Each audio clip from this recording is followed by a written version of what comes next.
யார் இந்த கார்த்திகா? உங்களை பற்றி ஏற்கனவே நெறைய சொல்லியிருக்கீங்க நான் பார்த்தேன். கார்த்திகா அவர்களுடைய பேச்சு, வீச்சு செலக்டடா சிலர டார்கெட் பண்ணி நீங்க வந்து விமர்சிக்கிறீங்க. அதையெல்லாம் நான் வைக்கணும்னு நெனைக்கிறேன்.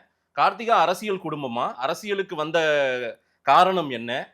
சீமான் அவர்களின் கண்டுபிடிப்பில் கார்த்திகா எப்படி வந்தீங்க? சீமான் அண்ணனை பார்த்து ஈர்த்து கட்சியில சேர்ந்தீங்களா? இல்ல நீங்க வெளிநாட்டுல இருந்து இறக்குமதி செய்யப்பட்ட நபர்ன்னு என்கிட்ட சொன்னாங்க. கார்த்திகா. யார் இந்த கார்த்திகா?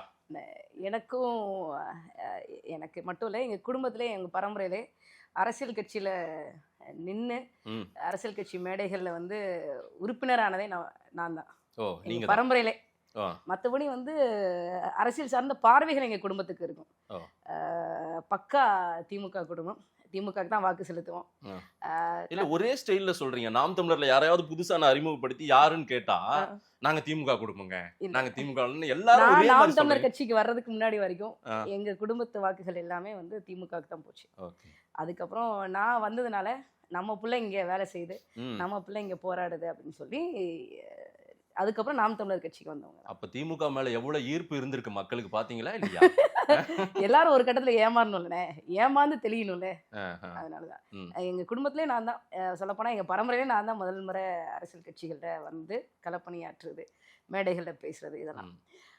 நான் படித்தது வந்து லாத்திகுளம் ம். கோவில்பட்டியில் படித்தேன். எனக்கு கிடைத்த ஆசிரியர்கள் மூலமாக நான் 12ஆம் வகுப்பில் நல்ல மதிப்பெண் பெற்றேன். ஃபிசிக்ஸில் 200க்கு 200, மேக்ஸ்லேயும் ரொம்ப நல்ல மதிப்பெண். அதனால் எனக்கு கோயம்புத்தூர் பிஹெச்சி டெக்கில் வந்து பிஇசி சீட் கிடச்சிது. ம். படித்து முடிச்சதுக்கப்புறம் திருமணத்துக்கு அப்புறம் ஜெர்மனி போயிட்டோம். ஓ. என்னோட கணவர் வந்து டெல்லி யூனிவர்சிட்டி கோல்டு மெடலிஸ்ட், ஓ. M Tech in engine simulation. அதனால் அவருக்கும் வந்து அப்போ ஜெர்மனிக்கான வாய்ப்பு கிடைச்சிது. எனக்கு திருமணத்திற்கு முன்னாடியே சுவிட்சர்லாண்டு, ஆஸ்திரியா அந்த மாதிரியான இடங்களில் போய் வேலை செஞ்சாப்புல. அப்போ ஆர்என்டியில் இருந்தாங்க, ரிசர்ச் அண்ட் டெவலப்மெண்ட்டில் இருந்தாங்க. ம். ஸோ அதனால் நாங்களும் போயிட்டோம்.